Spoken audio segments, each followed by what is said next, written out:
প্রায় 6 ফিট দূরত্ব থেকে পুলিশ আমাকে গুলি করে। জুলাই 36 দিনের হলেও আমাদের স্মৃতিতে সেটি আসলে 36 মাস কিংবা কিছু কিছু সময় তার চেয়েও বেশি। আমি একজন সংবাদকর্মী হিসেবে জুলাইয়ে দায়িত্ব পালন করতে গিয়ে গুলিবিদ্ধ হয়েছি। 16 জুলাই পর্যন্ত মাঠে থাকার সুযোগ হয়েছে। আমি মূলত জুলাইকে দুটি ভাগে দেখতে চাই। একটি হচ্ছে যে 14 জুলাই পর্যন্ত তৎকালীন প্রধানমন্ত্রী সংবাদ সম্মেলনের আগ মুহূর্ত পর্যন্ত, আরেকটি হচ্ছে তৎকালীন প্রধানমন্ত্রীর সংবাদ সম্মেলনের পর থেকে 36 জুলাই যে পরিণতি হয়েছে সেই পর্যন্ত। আমরা যদি দেখি তাহলে দেখি যে 14 জুলাইয়ের আগ পর্যন্ত যে আন্দোলনটা ছিল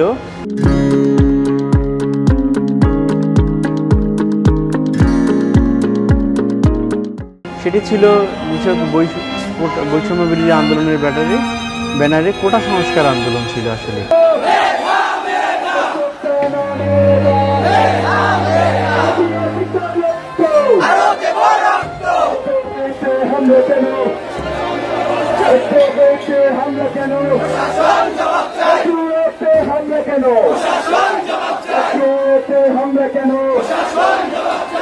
যেটি আসলে 2018 সালে একবার সংস্কার বাতিল হয়েছিল। সেই জায়গা থেকে এটাকে দেখতে গেলে যে 14 জুলাইয়ের আগ পর্যন্ত ছিল মিছিল, মিটিং, স্বাভাবিক যেই কর্মসূচিগুলো থাকে এবং একটি পক্ষের উপস্থিতি থাকে সেটি ছিল। কিন্তু 14 জুলাই যখন মাননীয় প্রধানমন্ত্রী, তৎকালীন যেই প্রধানমন্ত্রী ছিলেন, তার সংবাদ সম্মেলন ছিল। কোটা আন্দোলন করবার আগে তাদের তো পরীক্ষার রেজাল্টগুলি দেখে নেওয়া উচিত ছিল যে কোথায় তারা দাঁড়িয়েছে। মুক্তিযোদ্ধাদের নাতিপুতিরাও পাবে না, তাহলে কি রাজাকারের নাতিপুতিরা পাবে? সেটা আমার প্রশ্ন, দেশবাসীর কাছে প্রশ্ন। স্বাভাবিক প্রতিক্রিয়া ছিল যে তুমি কি আমি কি রাজাকার বলে মাঠে নেমে আসা। সেটি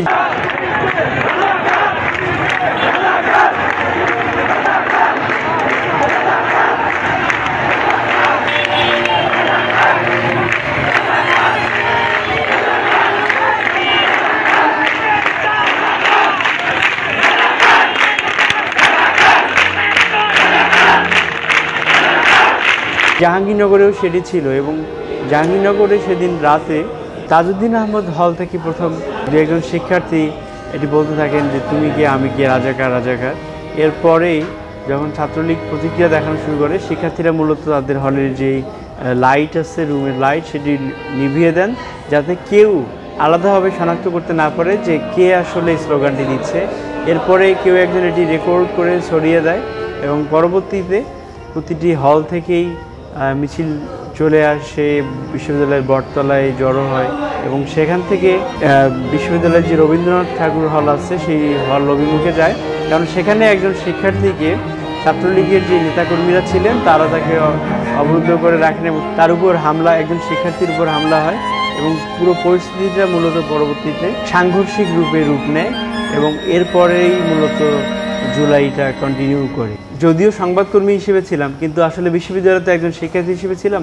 আমাদের একটা ফেলো ফিলিং ছিল। সবচেয়ে বড় কথায় ইনজাস্টিসের বিরুদ্ধে আসলে আমাদের সবসময়ের জন্য অবস্থানটা ছিল। তো এই হসপিটালে থাকাকালীন অসংখ্য স্মৃতি আছে।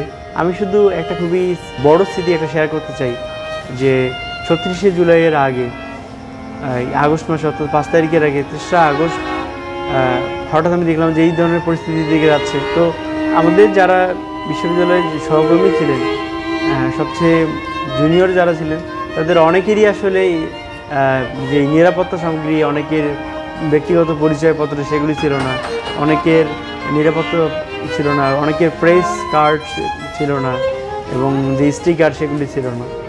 তো আমি আসলে যদিও হসপিটালে ছিলাম, কিন্তু সহকর্মীদের নিরাপত্তা নিয়ে এবং রিপোর্টিং প্ল্যান নিয়ে খুব চিন্তিত ছিলাম। আমি তখন সহকর্মীদেরকে নিয়ে ব্যক্তিগতভাবে গুগল মিটে একটি মিটিং ডাকি এবং তাদেরকে সার্বিক পরিস্থিতি ব্রিফ করে আমি তাদেরকে বলি যে তারা সবাই মাঠে থাকবে, কারণ অনেকেই ভীত ছিলেন। আমি বলছি তারা মাঠে থাকবেন এবং সে সময় তাদের আসলে হেলমেট সহ অন্যান্য সামগ্রীর প্রয়োজন ছিল। আমি তাদেরকে আশ্বাস দিয়েছিলাম যে আমরা আসলে হেলমেট সহ আমাদের বাকি যেই সামগ্রীগুলি দরকার সেগুলি নিয়েই আমরা মাঠে থাকব।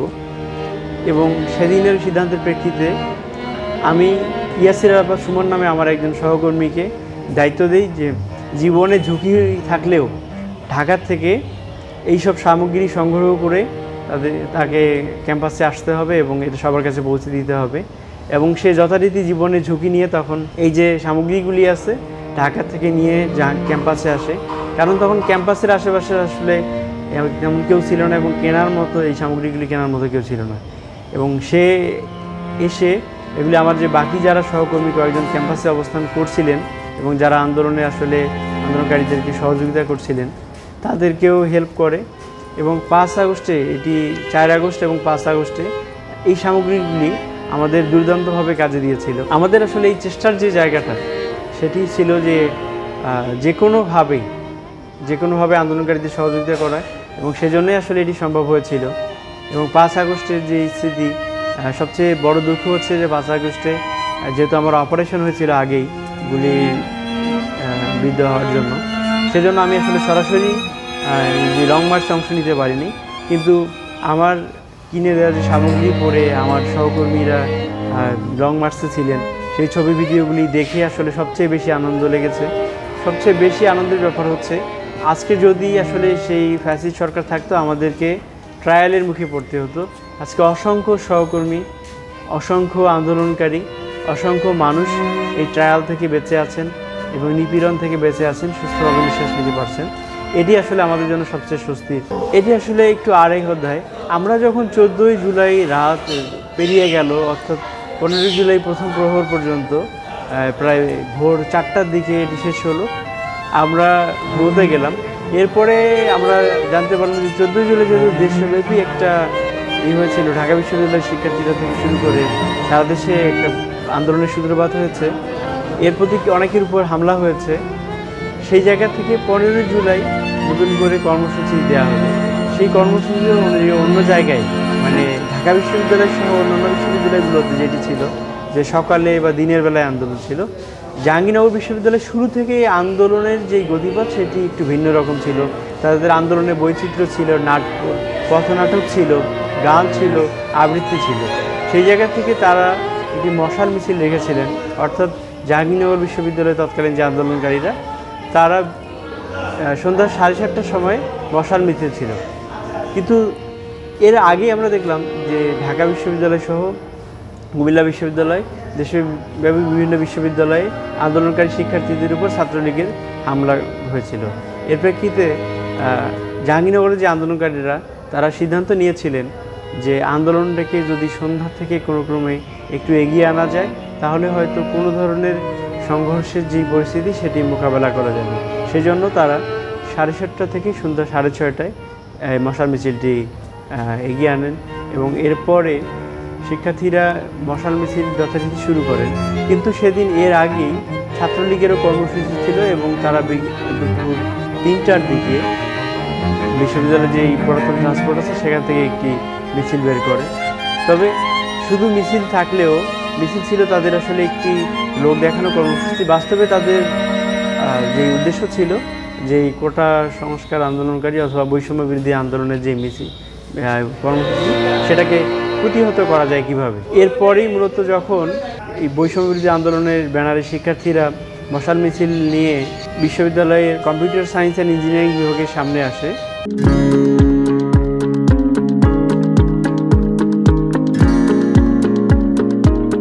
অর্থাৎ তৎকালীন বঙ্গবন্ধু শেখ মুজিবুর রহমান হল ছিল, যেটি এখন সম্ভবত 6 নং ছাত্র হল।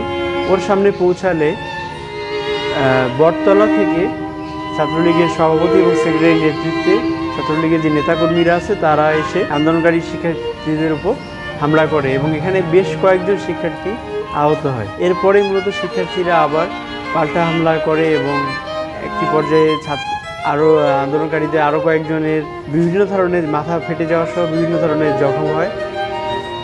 এবং তারা যখন ছাত্রলীগের যে নেতাকর্মীদেরকে প্রতিহত করতে যায় সেখানেও ছাত্রলীগের কয়েকজন নেতাকর্মী আহত হন। এমন একটি পর্যায়ে শিক্ষার্থীরা যখন দেখলেন যে তারা নিরাপত্তা হুমকির মধ্যে পড়ে যাচ্ছেন নিরাপত্তার সংখ্যায়, তারা প্রায় রাত 8:30 থেকে 9টার দিকে তৎকালীন উপাচার্যের বাসভবনের সামনে গিয়ে অবস্থান নেন, এই জন্য যে তাদের নিরাপত্তা নিশ্চিত সহ কয়েক দফা দাবি ছিল। তারা যখন গিয়ে সেখানে অবস্থান নেন তারা ভিসিকে আসলে বলছিলেন যে তাদের নিরাপত্তা নিশ্চিত সহ দাবিগুলি শোনার জন্য। ভিসি এসে তাদের সাথে দাবিগুলো না মেনে নিয়ে প্রায় আধা ঘন্টা পর ভিসি এসেছিলেন। আসার পর ভিসি এসে যখন দাবিগুলি শুনলেন, 3 দফা দাবি ছিল সম্ভবত, তিনি তখন বলছিলেন যে আমি আধা ঘন্টা পর এসে আসলে জানাবো, কারণ ভেতরে তখন অন্যান্য শিক্ষকরাও ছিলেন। কিন্তু উপাচার্য তার বাসভবনের ভেতরে প্রবেশ করার পর আর ফিরে আসেননি। একটা পর্যায়ে আমরা জানতে পারলাম যে ছাত্রলীগ নেতাকর্মীরা বিশ্ববিদ্যালয় সংলগ্ন বিভিন্ন এলাকা থেকে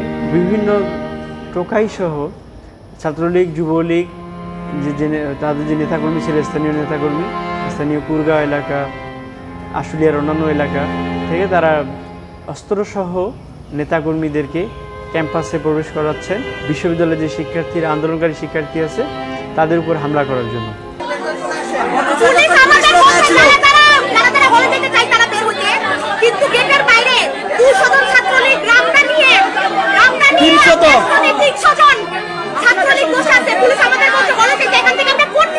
তাদের মধ্যে বহিরাগত আছে, তাদের মধ্যে অঞ্চল থেকে টুকাই বহিরাগতদেরকে ভাড়া করে আনা হয়েছে। পুলিশের যত যায় আমাদের উপরে করা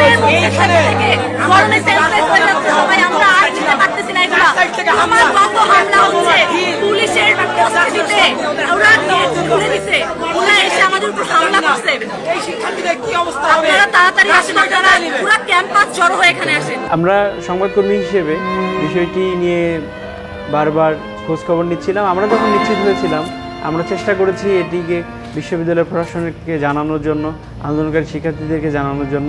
বিশ্ববিদ্যালয় প্রশাসনের জায়গা থেকে আমি সহ অনেকের যেই ইনফর্ম করার যে প্রতিক্রিয়া বা রেসপন্স যেটি ছিল, সেটি আসলে তারা শুধু দেখছেন, পড়ছেন, জানাচ্ছেন, এরকম একটি ছিল। এবং কিছু কিছু সময় তারা আসলে আমাদের যে ফোন কল সেটি রিসিভও করেনি। কিন্তু আমরা এর মধ্যে জানতে পারলাম যে পুলিশ আসলে বিশ্ববিদ্যালয় সংলগ্ন প্রান্তিক গেট সেখানে খুব কাছেই আছেন, কিন্তু শুধু বিশ্ববিদ্যালয়ের না চাওয়ার প্রেক্ষিতে তারা আসতে পারছে না। সময় আসলে গড়া ছিলই, এবং একটা পর্যায়ে ঠিকই বিশ্ববিদ্যালয়ের যেই গেট দিয়ে, যেমন গেরুয়া গেট, ইসলামনগর গেট দিয়ে বহিরাগত যেই সশস্ত্র সন্ত্রাসীরা ছিলেন তারা প্রবেশ করছিলেন। আমাদের কাছে বিভিন্ন ভিডিও ফুটেজ আসে। তখন পর্যন্ত বিশ্ববিদ্যালয়ের প্রশাসন খুবই নীরব ছিল, কোনো ধরনের ব্যবস্থা নেয়নি। এবং প্রায় বলা চলে রাত 12টার দিকে বহিরাগত সন্ত্রাসীরা প্রবেশ করে এবং ছাত্রলীগ সহ তারা, ছাত্রলীগ নেতাকর্মীরা সহ একসঙ্গে এসে হামলা করার জন্য আসে। আমরা ঠিক আসলে শিক্ষার্থীদের সঙ্গে উপাচার্যের বাসভবনের সামনেই, প্রধান ফটক ছিল বাইরে, তার সামনেই অবস্থান করছিলাম। সেখানে আমি একজন সংবাদকর্মী হিসেবে আমার কিছুটা সিকিউরিটি প্ল্যান সেফটি প্ল্যান ছিল। সেফটি প্ল্যানের অংশ হিসেবে আমি মাথায় আমার যে হেলমেট ছিল না, তবে আমি হেলমেট পরে নিই, যে যদি কোনো ধরনের আক্রমণ হয়, কারণ অন্যান্য জায়গায় আসলে আক্রমণ হয়েছিল সেই জায়গা থেকে, সেটি নিশ্চিত করি।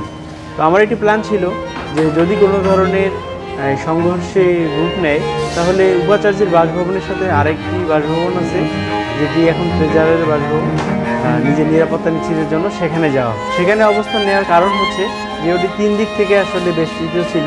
একদিকে পুকুর ছিল, আন্দোলনকারী শিক্ষার্থীদের সেখানে আসার কোনো সুযোগ ছিল না। আবার সেই জায়গাটি থেকে যেহেতু শিক্ষার্থীরা উপাচার্যের বাসভবনের ভিতরে এক পর্যায়ে প্রবেশ করে যায়, তো একসঙ্গে যাতে কাভার করা যায় সেই জায়গাটিও নিশ্চিত করে সেখানে অবস্থান নেওয়ার জন্য পরিকল্পনা ছিল। যখন ছাত্রলীগ নেতাকর্মীরা সশস্ত্রভাবে আসে উপাচার্যের বাসভবনের সামনে, তার কিছুটা আগেই শিক্ষার্থীরা নিজেদের নিরাপত্তার জন্য উপাচার্যের বাসভবনের ভেতরে প্রবেশ করে। ছাত্রলীগ নেতাকর্মীরা এসে প্রথমেই কেউ কেউ পেট্রোল বোমা ছুঁড়ে মারে উপাচার্যের বাসভবনে, এবং তখনই আমরা আসলে আমাদের নিরাপত্তা নিশ্চিতের জন্য আমি সহ আমাদের সহকর্মীরা মিলে ট্রেজারারের যে বাসভবন আছে সেটিতে প্রবেশ করি। কিন্তু আমরা দেখলাম যে তাদের যে আক্রমণের পরিমাণ সেটি বেড়ে চলেছে এবং এক পর্যায়ে তারা গুলিও করে। সেজন্য আমরা আরও 2-3টি বাসা পেরিয়ে একটি বাসভবন সংলগ্ন পুকুর আছে, পুকুর সংলগ্ন জঙ্গলে আমরা নিজেদের নিরাপত্তা নিশ্চিতের জন্য অবস্থান নেই। একটা পর্যায়ে আসলে এর মাঝে আসলে অনেকগুলি ঘটনা। একটা পর্যায়ে আমি ওখান থেকে চলে আসি যে আমরা যদি প্রকৃত অর্থেই গণমাধ্যম কর্মী হিসেবে ভূমিকা রাখতে চাই, তাহলে তো আসলে আমাদের সামনাসামনি এসেই প্রতিবেদন করা উচিত বা ছবি ভিডিও নেওয়া উচিত। কারণ আমরা যদি এটি না করি তাহলে হলে নিজেদের নিরাপদে থাকা এবং ওখানে দায়িত্ব পালন করার মধ্যে কোনো ধরনের পার্থক্য থাকে না। এই জিনিসটি চিন্তা করে আমি উপাচার্যের বাসভবনের সামনে পুনরায় ফিরে আসি সেই জঙ্গল থেকে, এই জন্য যে আমরা একটু কাভার করতে চাই। এসে দেখলাম যে পুলিশের নাকের ডগায় সেই ছাত্রলীগের যেই সশস্ত্র সন্ত্রাসীরা আছে তারা সশস্ত্রভাবে উপাচার্যের বাসভবনের ভেতরে প্রবেশ করছেন। ইতিমধ্যেই বেশ কয়েকজন শিক্ষার্থী আহত হয়েছেন, তারা চিৎকার করছেন। ছাত্রলীগের নেতাকর্মীরা বারবার ভেতরে ঢুকছেন, বের হচ্ছেন, এমন একটি পর্যায়ে আমি চিন্তা করলাম যে পুলিশ তো এখানে বাধা দিচ্ছে না, সংবাদকর্মী হিসেবে অ্যাটলিস্ট পুলিশকে আমি প্রশ্ন করার জায়গাটা সেখানে। তখন আরও 2-1 সংবাদকর্মীকে সাথে নিয়ে তাদেরকে আমি বলি প্রশ্ন করতে, পরে তারা আসলে আমাকেই বলেন প্রশ্ন করতে। আমি তাদেরকে প্রশ্ন করি যে তারা আসলে কেন ব্যবস্থা নিচ্ছে না। তারা খুবই যে উত্তরগুলি দিচ্ছিল সেগুলি খুবই উদ্ধত ছিল। তারা বলছেন কোনো ধরনের ব্যবস্থা নিতে পারবেন না, 2 পক্ষেরই দোষ আছে, এই ধরনের নানান ধরনের বক্তব্য ছিল। আমার আসলে চাওয়া ছিল যে পুলিশকে দিয়ে কোনোভাবে যদি আসলে এখানে ব্যারিকেড সৃষ্টি করা যায় তাহলে ছাত্রলীগের যারা সশস্ত্র নেতাকর্মীরা আছেন তারা শিক্ষার্থীদের উপর সেভাবে হামলা করতে পারবেন না বা আহত করার যে জায়গাটা সেটি। এক পর্যায়ে আমরা আরও তথ্য পাই যে হলে থাকা অবশিষ্ট যে শিক্ষার্থীরা তারাও খুব বিক্ষুব্ধ হয়েছেন, তারা এই আক্রমণের খবর জানতে পেরেছেন, তারাও আসতেছেন। তখন আমি একটু ব্যক্তিগতভাবে প্ল্যান করি যে যেই গেট দিয়ে ছাত্রলীগের নেতাকর্মীরা ঢুকতেছেন, এই যে অবশিষ্ট শিক্ষার্থীরা আসা পর্যন্ত যদি আমরা এখানে একটি শিল্ডের মতো দাঁড়িয়ে যেতে পারি পুলিশ এবং সংবাদকর্মীরা মিলে, তাহলে এই শিক্ষার্থীরা কিছুটা হলেও রেহাই পাবে। সেই ভাবনা অনুযায়ী আমি আমাদের বাকি যে সহকর্মীদেরকে সেখানে নিয়ে আসার চেষ্টা করি এবং একটি পর্যায়ে বাকি সংবাদকর্মীদের উদ্ধারের জন্য যখন ডাকি তখন কয়েকজন ছাত্রলীগ সশস্ত্র নেতাকর্মী তারা বুঝতে পারেন যেখানে সংবাদকর্মীরা আছে। তাদের পুরনো কোর্ট থেকে সংবাদকর্মীদের দিকে রামদা সহ বিভিন্ন অস্ত্র নিয়ে নেতাকর্মীরা তাদেরকে তাড়া করে। তারা তখন কয়েকজন পানিতে পুকুরে লাফ দেয়, কেউ পুকুর পেরিয়ে চলে যায়, কেউ সেখানে ডুব দেয়। এই ধরনের পরিস্থিতির মধ্যে দিয়ে গিয়ে আসলে আমরা তারপরেও সম্ভব হয়েছে বেশ কয়েকজন সহকর্মীকে সেখানে নিয়ে আসা, যে কারণে আমরা একটা শিল্ড তৈরি করতে পেরেছিলাম। এবং পুলিশও তখন ছাত্রলীগকে বাধা দেওয়া শুরু করে এবং ছাত্রলীগ নেতাকর্মীরা পুলিশকে আসলে হুমকি দিচ্ছিল যেখান থেকে আন্দোলনকারী শিক্ষার্থীদেরকে নিয়ে গিয়ে তারা আরও বেশি মারধর করবে বা জীবন তাদেরকে এক ধরনের বলা চলে যে হত্যার মতো পরিকল্পনা আসলে তাদের ছিল। তো এর মধ্যে আমরা জানতে পারি যে অবশিষ্ট শিক্ষার্থীরা চৌরঙ্গিতে চলে এসছে তারা। তখন আমরা আবার চিন্তা করলাম যে যদি পুনরায় শিক্ষার্থীরা আসে পুলিশের সঙ্গে, আগে যেহেতু পুলিশ ছিল না শুধু ছাত্রলীগ ছিল, এবার পুলিশের সঙ্গে একটি সংঘর্ষের পরিস্থিতি তৈরি হতে পারে। সেই জন্য পুনরায় উপাচার্যের বাসভবন, যেটি আসলে এখন ট্রেজারারের বাসভবন, সেটিতে যাওয়ার জন্য প্ল্যানিং। কিন্তু শিক্ষার্থীরা এসে প্রথমেই যখন পুলিশের উপর লাঠি এবং ছুঁড়ে মারে তখনই পুলিশ আমাদের সঙ্গে, আমরা এবং পুলিশ সদস্যরা আসলে একসঙ্গেই আমরা ট্রেজারারের বাসভবনে গিয়েছিলাম। তখন পুলিশ আসলে পালিয়ে যেতে চাচ্ছিল, পথ খুঁজতেছিল। আমরা আসলে তখন তাদেরকে পথ দেখিয়েছিলামও, কিন্তু কিছুক্ষণের মধ্যেই পুলিশের কাছে একটি মেসেজ আসে যে সবাইকে শটগান বের করতে হবে, এখনই অ্যাকশনে যাবে। আমার আসলে তখন বুঝতে বাকি থাকে না যে পুলিশ এখন গুলি করবে, কিন্তু পরক্ষণে নিজের কাছে ওই প্রশ্নটাই আসছিল যে আমরা সংবাদকর্মী হিসেবে আসলে আমাদের দায়িত্ব কী। তো যেহেতু একটু নিরাপত্তার একটু হলেও আশ্বাস ছিল, আমি তখন ওই জায়গা থেকে আসলে চেয়েছিলাম যে শিক্ষার্থীদের উপর গুলি হলে আমরা যাতে ভিডিও নিতে পারি। তো আমি আসলে ওই জায়গা থেকে তখন সরে না গিয়ে যে সেই জায়গায় অবস্থান করছিলাম। পুলিশ কোনো ধরনের পূর্ব সতর্কতা ছাড়াই, কোনো ধরনের ঘোষণা ছাড়াই এবং কোনো ধরনের প্রয়োজন ছাড়াই পুলিশ 30 সেকেন্ডের মধ্যে আসলে গুলি করে ফেলে এবং এই শটগান দিয়ে গুলি করার প্রায় 6 ফিট দূরত্ব থেকে পুলিশ আমাকে গুলি করে। আমি কোনো কিছু বুঝিয়ে ওঠার আগেই 30 সেকেন্ডের মধ্যে মাটিতে পড়ে যাই। পরে সহকর্মীরা এসে আমাকে উদ্ধার করে। এরপরে আমার আরও কয়েকজন সহকর্মী, তৎকালীন দৈনিক বাংলা তৎকালীন প্রতিনিধি ছিলেন আব্দুর রহমান সার্জিল, জনকণ্ঠের প্রতিনিধি ওয়াজেদুল ইসলাম এবং জাগো নিউজের প্রতিনিধি সৈকত ইসলাম সহ বেশ কয়েকজন গুলিবিদ্ধ হন। তখন যে পরিস্থিতিটা ছিল আসলে আমরা কোনোভাবে অ্যাম্বুলেন্স পাচ্ছিলাম না। প্রায় 1 ঘন্টা পর বিশ্ববিদ্যালয়ে একজন শিক্ষকের হাজব্যান্ডের অ্যাম্বুলেন্সে করে আমাদেরকে এনাম মেডিকেল কলেজে নেওয়া হয়। এই সময়টা আসলে ছিল যে 15 জুলাই যদিও শুরু হয়েছিল, কিন্তু আমাদের উপর গুলিটা হয়েছিল 16 জুলাই প্রথম প্রহরে রাত 2:30 দিকে। এরপরে আসলে আমরা হসপিটালেই ছিলাম। এরপরের কাহিনীটা তো আসলে অনেক বড়, সেদিকে আসলে যেতে যাচ্ছি না এখন।